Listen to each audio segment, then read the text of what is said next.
Praise the lord. ప్రభువు పేరిట మరి దినంలోకి మీకు అందరికీ వందనములు. ఈ దినము ప్రభువు మన కొరకు ఏర్పాటు చేసుకున్నటువంటి వాక్య భాగము మత్తయి సువార్త 13వ అధ్యాయము 1 వచనం నుంచి చదువుకుందాం. ఆ దినమందు యేసు ఇంట నుండి వెళ్ళి సముద్ర తీరమున కూర్చుండెను. బహుజన సమూహములు తన యొద్దకు కూడి వచ్చినందున ఆయన దోణి ఎక్కి కూర్చుండెను. ఆ జనులందరూ దరిని నిలిచి ఉండగా ఆయన వారిని చూచి చాలా సంగతులను ఉపమాన రీతిగా చెప్పెను. ఎట్లనగా, ఇదిగో విత్తువాడు విత్తుటకు బయలు వెళ్ళెను. వాడు విత్తుచుండగా కొన్ని విత్తనములు త్రోవ పక్కన పడెను. పక్షులు వచ్చి వాటిని మిరింగివేసెను. కొన్ని చాలా మన్ను లేని రాత్రి నేలన పడెను.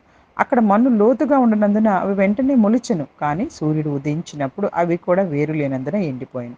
కొన్ని ముండ్ల పొదలలో పడెను. ముండ్ల పొదలు ఎదిగి వాటిని అణిచివేసెను. కొన్ని మంచి నేలన పడి ఒకటి నూరంతులుగా, ఒకటి అరవదంతులుగా, ఒకటి ముప్పదంతులుగా ఫలించెను.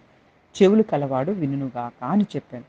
తర్వాత శిష్యులు వచ్చి, నువ్వు ఉపమాన రీతిగా ఎందుకు వారితో మాట్లాడుచున్నావని ఆయనను అడుగగా, ఆయన వారితో ఇట్లనెను, పరలోక రాజ్య మర్మములు ఎరుగుట మీకు అనుగ్రహింపబడి ఉన్నది, కానీ వారికి అనుగ్రహింపబడలేదు.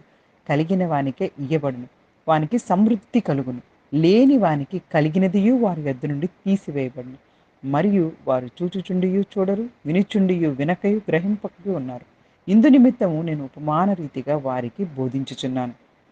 ఈ ప్రజలు కనులారా చూచి, చెవులారా విని, హృదయముతో గ్రహించి, మనస్సు త్రిప్పుకొని నా వలన స్వస్థత పొందకున్నట్లు వారి హృదయములు క్రొవ్వినది.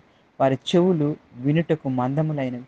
వారు తమ కన్నులు మూసుకొని ఉన్నారు కనుక వీరు వినుట మట్టుకు విందురు గాని గ్రహింపనే గ్రహింపరు. చూచు మట్టుకు చూతురు గాని ఎంత మాత్రము తెలుసుకొనరని యెషయా చెప్పిన ప్రవచనము వీరి విషయమై నెరవేరుచున్నది.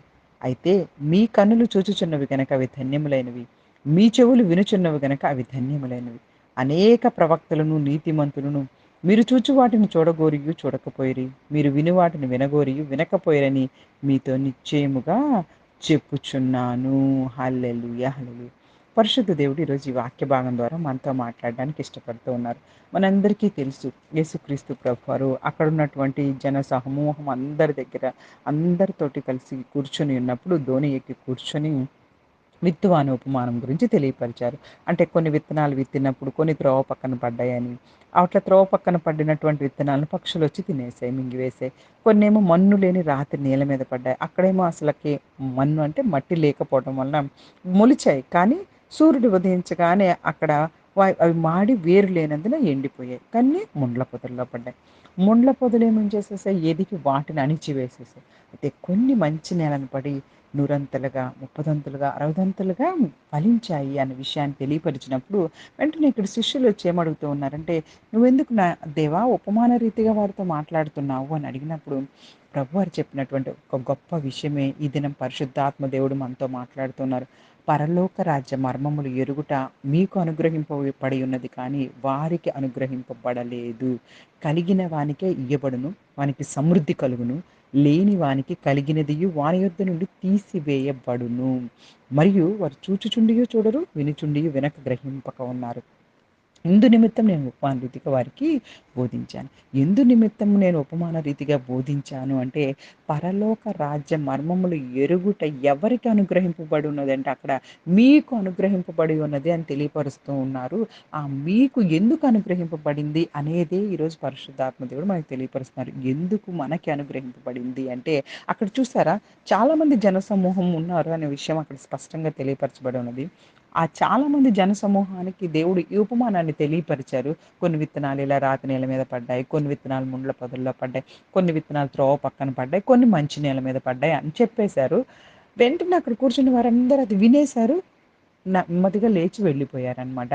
అంటే అసలకి ఆ విత్తనాలు రాతి నేల మీద పడి, లేకపోతే మన్నులో ముండ్ల పొదల్లో పడి, లేకపోతే మంచి నేలన పడి ఈ విధంగా ఫలిస్తాయి అంటే వాళ్ళందరూ ఏం అర్థం చేసుకున్నారంటే ఏదో విత్తనాలను గురించి తెలియపరిచారు. అంతే, ఇంక దాని గురించినటువంటి అసలది మనకి ఈరోజు ఎందుకు తెలియపరిచారు?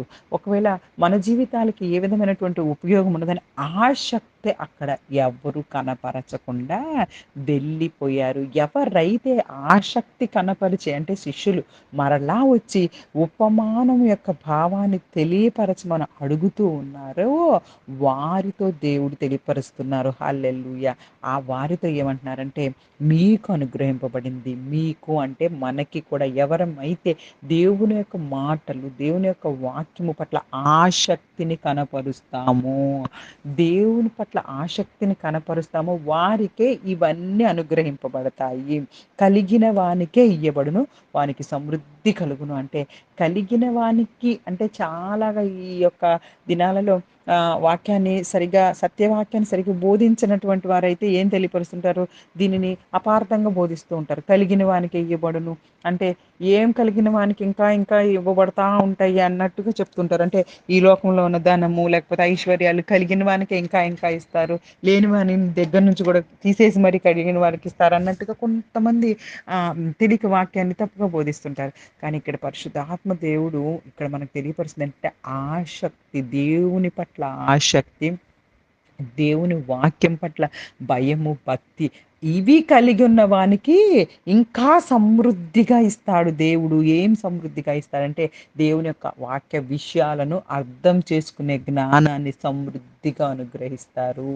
అప్పుడు మనం అందరము కూడాను ఈ లోకంలో జ్యోతుల వలె వెలగాలన్న విషయము అనేకమైన సార్లు మనకు బైబిల్ గ్రంథం తెలియపరుస్తుంది. కాబట్టి కలిగిన వానికి ఇవ్వబడేది ఏంటి అంటే జ్ఞానము, ఆసక్తి ఉన్న వారికి దేవుడు ఇంకా ఇంకా సమృద్ధిగా తన యొక్క వాక్య విషయాలు అక్కడ బైబిల్ గ్రంథంలో ఉన్న మర్మములన్నిటినీ కూడా మనకు తెలియపరుస్తున్నారు. అందుకే చూడండి లేని వానికి కలిగినదియు వారి యొద్ద నుండి తీసివేయబడింది. ఆ ఆసక్తి లేదనుకో నీకు, ఒక దేవుని యొక్క వాక్యం పట్ల ఆసక్తి, దేవుని పట్ల ఆసక్తి లేకుండా ఇదిగో ఒక ఒక అంటే ఒక రకమైనటువంటి లేజినెస్ అంటాం కదా! అంటే ఒక రకమైనటువంటి బద్ధకంతో గనక నువ్వు ఉంటే దేవుని పనిలో గాని, దేవుని యొక్క కార్యంలో నీకు అప్పచెప్పినటువంటి పనిలో గనక నువ్వు బద్ధకంగా ఉంటూ ఏమి కూడా ఆసక్తి చూపించకపోతే నీకున్నది కూడాను తీసివేస్తానని దేవుడు తెలియపరుస్తున్నారు. వారి వద్ద నుండి తీసివేస్తాను. అందుకే ఇదిగో చూసారా దేవుడు ఇక్కడ ఎంత స్పష్టంగా చెవులు గలవాడు వినుగాక అని కూడా చెప్తున్నారు.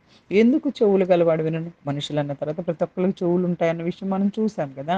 చెవులు కలవాడు వినుగాక అని దేవుడు అంటున్నారు అంటే అర్థం ఏంటంటే, వీరికేదో చూడటానికి మామూలుగా మనుషులకు ఉన్నట్టుగా చెవులు ఉన్నట్టు అనిపిస్తున్నాయి కానీ, వినే రకమైనటువంటి చెవులు అక్కడ ఎవ్వరికీ కూడా లేవు. అంటే దాన్ని అర్థం చేసుకునేటటువంటి హృదయంతోటి అర్థం చేసుకునే విధంగా ఎవరు వినటం లేదు. ఏదో అలాగా విన్నట్టుగా అనిపిస్తుంది. ఈ చెవిలో నుంచి వింటే ఈ చెవిలో నుంచి వెళ్ళిపోతుందని లోకంలో అంటుంటాం చూసావా? ఆ విధంగా చూసేసి ఏదో విన్నారు, వెళ్ళిపోతూ ఉన్నారు. అక్కడ అంతమందికి దేవుడు ఆ ఉపమానాన్ని చెప్పారు గదా!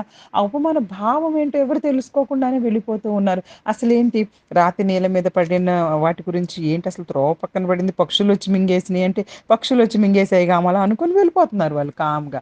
కానీ ఇక్కడ దేవుడు మనందరికీ తెలుసు ఆ ఉపమానాన్ని ఎంత చక్కగా తెలియపరుస్తూ ఉన్నారు. ఆ కింద వచనాల్లో కూడా అక్కడ ఏమన్నారు చూసారా 16వ వచనంలో, అయితే మీ కన్నులు చూచుచున్నవి గనక అవి ధన్యములైనవి. మీ చెవులు వినుచున్నవి గనక అవి ధన్యములైనవి. హల్లెలూయా! దేవుని దృష్టికి మనము దేవుని యొక్క విషయాలను విని చెవులు కలవాడు వినుగాక అంటే వినినటువంటి విషయాలు వింటే అంటే వినినటువంటి విషయాలను మన హృదయానికి తీసుకొని మన మనసులను మార్చుకొని దేవుని యొక్క మార్గంలో మనందరము కూడా చక్కగా సత్య మార్గంలో నడవగలిగితే దేవుడు ఏమంటూ ఉన్నారో తెలుసా? మీ చెవులు ధన్యములు, మీ కన్నులు ధన్యములు.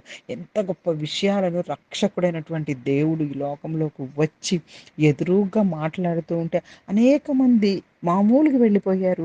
కానీ శిష్యులు మళ్ళా తిరిగి వచ్చి ఉపమాన భావాన్ని అర్థం చేసుకుంటున్నారు కాబట్టి మీ కన్నులు ధన్యములు. ఈ దినాల్లో మన జీవితాల్లో కూడా ఏ విధంగా నువ్వు దేవుని యొక్క వాక్యం పట్ల శ్రద్ధ కలిగి ఉన్నావు, దేవుని యొక్క వాక్యం పట్ల ఆసక్తి కలిగి ఉన్నావు, వాక్యాన్ని నువ్వు అర్థం చేసుకోవడానికి ప్రయత్నం చేస్తూ ఉన్నావు, దేవుని దగ్గర ప్రార్థించుకొని దేవా నాకు ఈ వాక్య భావాన్ని తెలియపరచు, ఈ దినం నాతో ఏం మాట్లాడాలనుకుంటున్నావో నాతో మాట్లాడమని దేవుని దగ్గర ప్రార్థనలో ఉంటూ ఉన్నామా?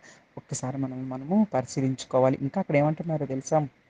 అనేక ప్రవక్తలు, నీతిమంతులు మీరు చూచు వాటిని చూడకపోయిరి, మీరు విను వాటిని వినకపోయిరి, వినకపోయిరని మీతో నిశ్చయంగా చెప్పుచున్నాను. ప్రవక్తలు, నీతిమంతులు. హల్లెలూయా! అనేక మంది అంటే శిష్యుల కంటే ముందు పాత నిబంధనలో ఉన్న భక్తులు కానీ, మనందరికీ తెలుసు. అలాంటి భక్తులు, ప్రవక్తలు, దేవుడు పంపించిన ప్రవక్తలు, నీతిమంతులు కూడాను రక్షకుడే అంటే స్వయంగా దేవుడే ఈ లోకంలో ఇదిగో ఈ విషయాలన్నిటిని చెబుతూ ఉంటే వినాలని అంటే ఆయన లోకానికి ఖచ్చితంగా రక్షకుడొస్తాడన్న విషయము ప్రవక్తలకు తెలుసు వాళ్ళకి. అయితే వారు ఉన్న సమయంలో రాలేదు గనక వాళ్ళందరూ ఇవన్నీ వినాలి, వినాలి దేవుని యొక్క నోటితో అనుకోని కూడా అవన్నీ అంటే వారి సమయంలో రాలేదు పరిశుద్ధాత్మ. ఈరోజు అదే విషయాన్ని తెలియపరుస్తున్నారు. ప్రభువారు రక్షకుడు మనకి వారి సమయాల్లో రాలేదు కానీ, ఇదిగో ఇక్కడ అమాయకంగా ఉన్నటువంటి ఈ శిష్యుల సమయంలోనే పరిశుద్ధాత్మ దేవుడు ఇదిగో ప్రభువైన రక్షకుడు వచ్చి ఉన్నారు. ఆయన మాట్లాడుతున్నటువంటి ఈ విషయాలు వారు వింటూ ఉన్నారు. చూసారా ఎంత గొప్ప ధన్యత పొందుతున్నారు అని చెప్పేసి శిష్యులను గురించి దేవుడు మాట్లాడుతూ ఉన్నారనమాట.